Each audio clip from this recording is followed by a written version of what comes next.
langga, our topic for today is all about evaluating functions.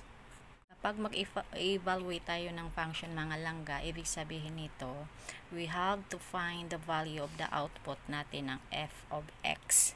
So, tayo yung maglalagay, mag-i-input kung ano yung value ng x natin para makuha natin yung output ng f of x natin. So, ganito lang yung gagawin natin.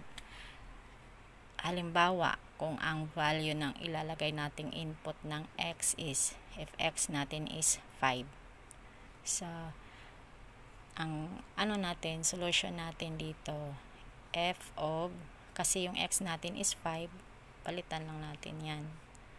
Then, 4, tapos yung x natin is 5, tapos may exponent na 2, minus 5, tapos yung x natin is 5, so multiplication na to, plus 3. So dito mga langga, i-simplify muna natin tong 5 squared. So ang 5 squared mga langga, ang 5 squared is equal to 5 times 5 yan. 5 times 5. So, ito simplifies or signifies multiplication. So, ito. 5 squared. So, just bring down 4 muna. Tapos, multiply muna natin 5 times 5. 5 times 5 is 25. Tapos, minus 5 times 5, 25, plus 3. So, 4 times 25 is equal to 100. 100, tapos minus 25, plus 3. 100 minus 25 is 75. 75 plus 3. 75 plus 3 is 78. So, this is our final answer. We have here another example. So, kung ang x natin is equal to x plus 1, so, ito yung given natin. Papalitan lang natin lahat ng x natin ng x plus 1.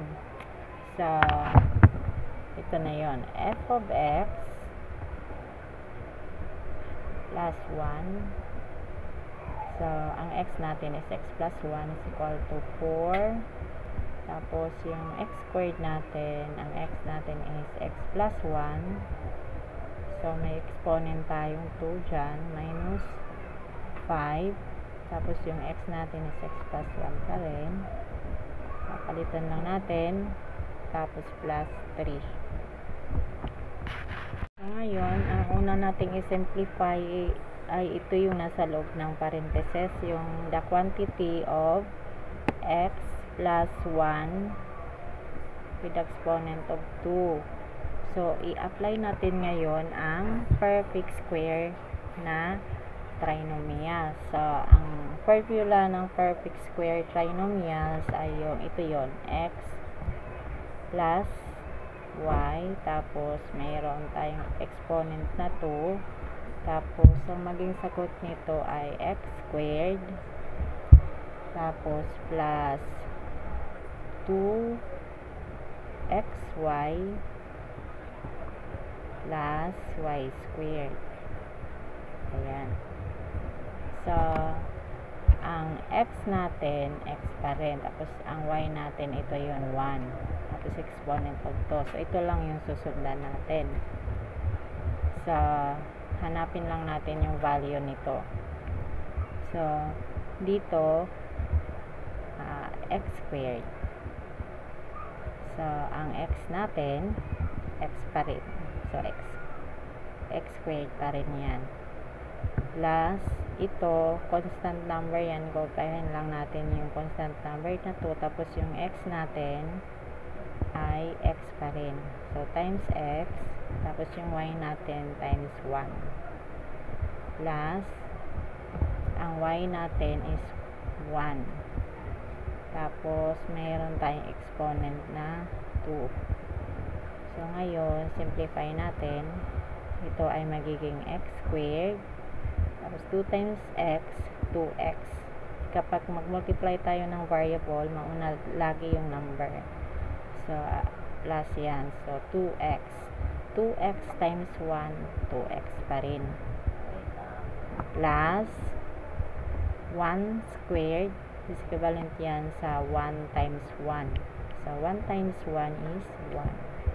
So, ngayon, ito na yung value ng ating the quantity of x plus 1 with exponent of 2. So, ipapalit na natin dito.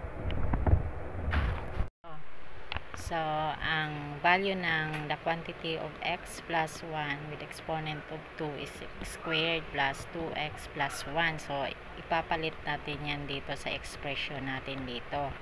So, itong 4 natin, kokopyahin lang natin, just bring down 4. Tapos, yung x plus the quantity of x plus 1 with exponent of 2, papalitan lang natin ng expression na to.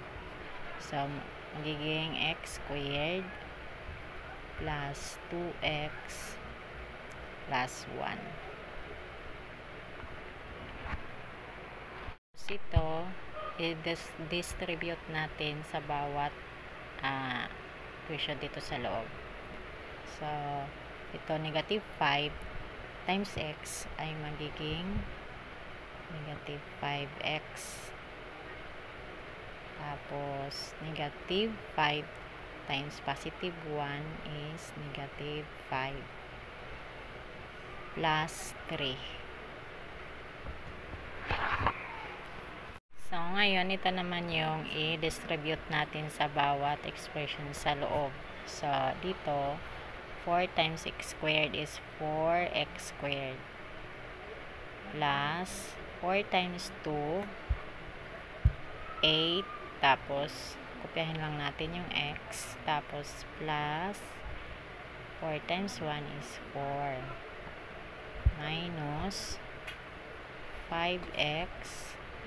Tapos, kapag i-ano natin to, negative 5 plus 3, unlike sign yan. So, negative yung sign natin kasi mas malaki ang 5 kaysa 3. So, that is negative 2. So, ngayon, ito ay combining like terms. I-combine natin yung 8x at saka 5x. So, bring down natin yung 4x squared. Tapos, ito ay unlike sign, positive 8 at saka negative 5. Iso-subtract natin tong dalawang number at makakuha tayo ng positive 3x.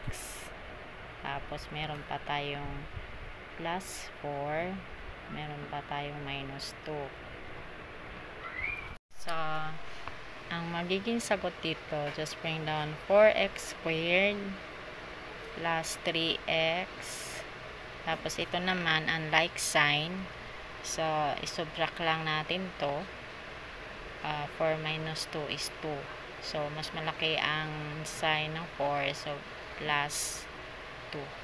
So, this is our final answer.